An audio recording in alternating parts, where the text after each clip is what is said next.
1532, and I am 22 years old. I came to the exercises. The exercises were over. We were transferred to hostilities. They didn't ask us if we wanted to take part in it. They did not agitate that Ukraine was bad or anything like that. We were based at the Opuk Nature Reserve. We were camping there for 30 days. Then we crossed the border to Ukraine in Armyansk and moved 6 days on the territory of Ukraine. The route I can't tell you exactly, but I know that we crossed the localities of Vesele, Kakhovka.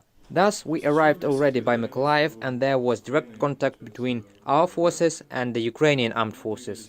This is how we surrendered there.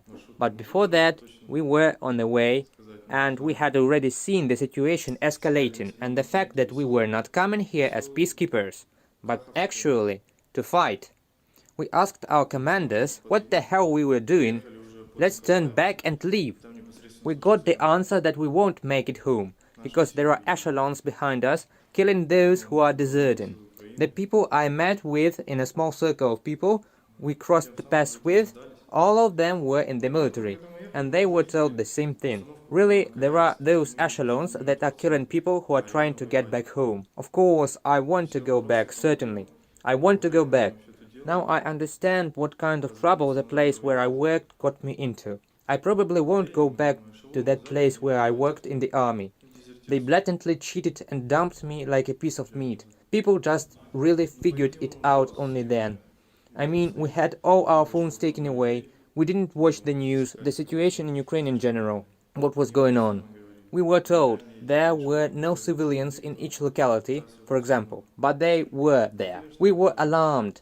The next time we surrendered, 15 kilometers before, we realized that these missiles that were flying were not going at the military.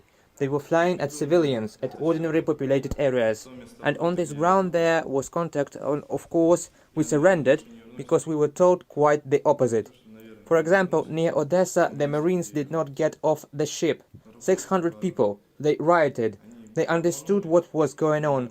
They just did not get off the ship. But we had no information. When we already understood this situation, they wouldn't let us back in.